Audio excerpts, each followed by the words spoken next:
This is live breaking news. The Autopen and the identities of the people who were behind it have been identified, claims Representative James Comer. Oh my gosh, I can't wait to play this for you. This is all coming off the heels of the huge breaking news, the Robert Hur tapes, the fake Tapper book, which he now just got questioned by Megyn Kelly and says he's sorry, he didn't know. He's trying to play coy and play sheepish, like, oh, we didn't know anything.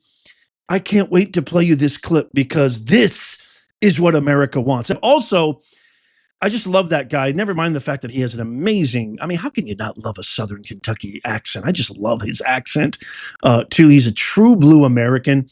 Also, a new clip from the Robert Hur tapes where Biden says this embarrassing Mongolian story to Robert Hur about Mongolia. It's just unbelievable. This is back in 2023, by the way, early 2023. I can't wait to share this with you. And without further ado, let's get into it. I went to Mongolia and great pictures. I unfortunately embarrassed the hell out of the leader of Mongolia. They were doing what they would do at the time of the invasion of the Mongols into Europe in the 800s. And so we're out in the middle of nowhere, and you're looking up on the hill and you see this tiny line. You know, it's a 20-mile horse race with all these kids under the age of 16 on bareback racing to come down. And, you know, they're sumo wrestlers and doing everything they do. And so they walked over and they had a target, big bales of hay 100 yards away. And these guerrillas were, you know, taking shots. And I don't know if it's embarrassed me or to make a point, but they handed the bow and arrow. I'm not a bad archer.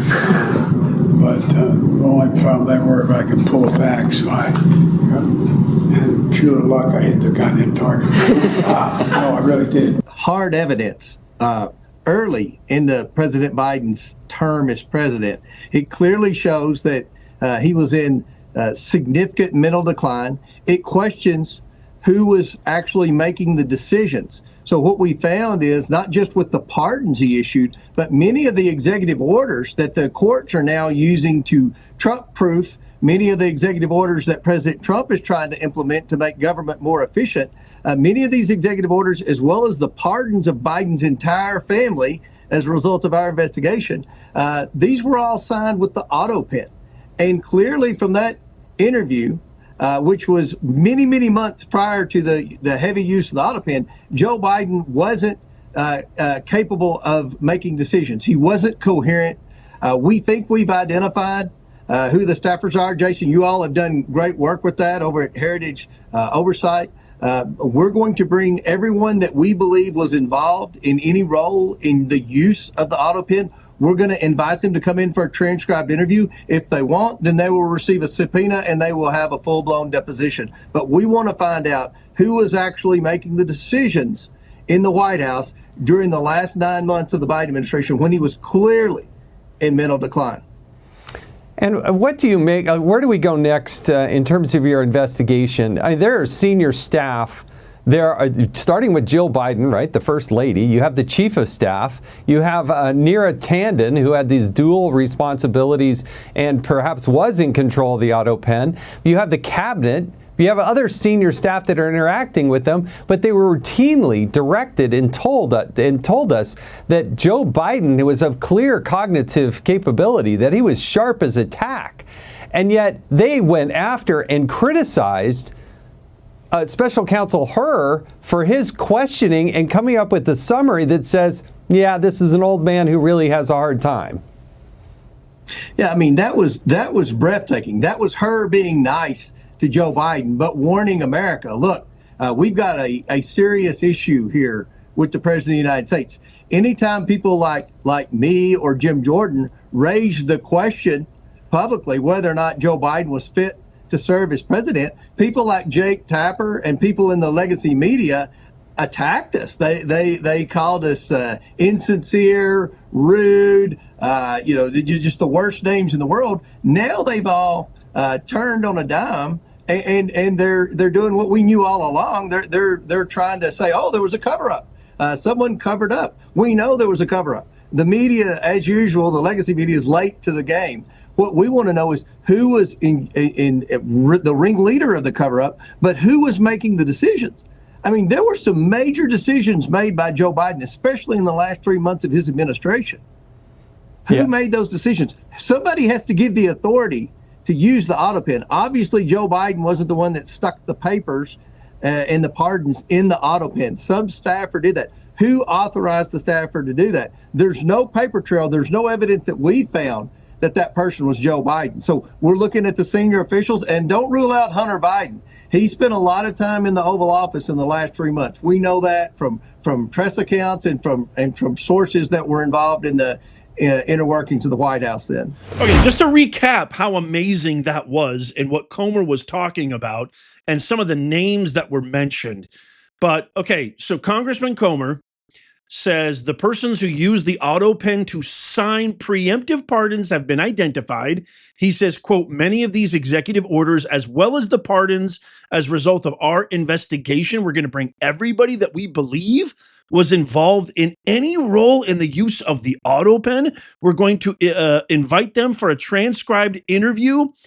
Otherwise, they will receive a subpoena. If they have to come voluntarily. Otherwise, he says, they will receive a subpoena with a full-blown deposition. Some of the names that he mentioned, Joe Biden's senior staff, Neera Tanden, you heard the Fox journalist say that, Annie Tomasini, Anthony Bernal, Ashley Williams. These are just a few of the names. But my God, we had the worst border crisis in the history of our country. We had a disastrous withdrawal in Afghanistan, which I got to be honest with you, not too many people are talking about that. Trillions and trillions with a capital T dollars down the drain. We invaded Afghanistan shortly after 9/11, and we've been there for over 20 years, right? I mean, it made Vietnam look like, a walk in the park. How many countless civilians, how many countless soldiers, never mind the deaths, but the PTSD, the traumatic experiences that our sons and daughters experienced over there. The whole point was to get rid of Al-Qaeda, get rid of the Taliban, only to have this vegetable, Joe Biden, who was puppeted by Dr. Jill Biden, and this absolutely unreal evil family, the Biden crime syndicate, and God knows who else, the rest of the Hippocrats. The worst withdrawal, only to have the Taliban return literally within hours, not days, not months, not weeks. It was one of the biggest embarrassments. I'm telling you, it made Vietnam look like, and Vietnam was awful, but it made Vietnam look like, absolutely nothing compared to this. The worst embarrassment. You had babies, you had people falling off airplanes saying, why are you leaving us? What is going on? They're trying to cling on to the airplane. It's absurd. Disastrous withdrawal. The worst border crisis in the history of our country. Inflation, our geopolitical standing, our ethos and credibility to the world, down to zero, literally zero. World leaders did not have an ounce of respect for Biden. The gaffes and the viral clips are too many to even mention. Never mind the fact that he funded a forever war, all of our taxpayer dollars. He backed DEI woke ideologies, or at least we think he did. Whoever was maybe in control of the Autopen. He pardoned Fauci, who I would say is one of the most nefarious, sadistic characters to ever walk the soil of the United States of America. I really didn't feel that way at the beginning of the pandemic in 2020, but I now, doing my own research, due diligence, qualitative and quantitative research, have come to an unequivocal conclusion that this man, pure and through, is an evil human being. Why does he need a pardon if he didn't do anything wrong? As well as multiple other pardons, Hunter Biden being one of them, and many, many others. Adam Pencil Dick Schiff comes to mind. He brought forward and supported terrorist organizations like BLM, who launched an onslaught of attacks against law enforcement, defund the police. So what did we see as a result of that ridiculous policy and initiative? Look at Los Angeles, dystopia. Look at San Francisco, dystopia. Look at Chicago. Look at New York. You take any Chicago, I mean, you take any of these major metropolitan areas, it's an absolute joke. Crimes have skyrocketed. Smash and grabs skyrocketed. Our children aren't safe. Child trafficking. Do I even need to go on? So, I've been saying this forever. This is the greatest scandal in the U.S. history, period. And they just want to walk away like it's nothing. Forget about it. What does Hakeem, nobody's dream Jeffrey say? We're just going forward. What does Chuck, the snake Schumer say? Oh, we're just going forward. We're not focusing on the past. Accountability needs to come. Enough is enough. You rotten to the core serpentine vermin need to be held accountable. So I give you my utmost support, James Comer. And by the way, him and his staff watch this show. So let him know in the comments what you feel about this investigation. This is absolutely huge. I will keep you posted on any of the latest breaking stories and what's coming out. So let me know what you guys think. Tap that thumbs up. I can't wait to hear from you. Check out these videos coming up on the screen right here, just in case you missed them. Tap my face right there to subscribe and follow. It's free. And as always, may God bless you, and may God bless the USA and all who defend her. I'll see you soon.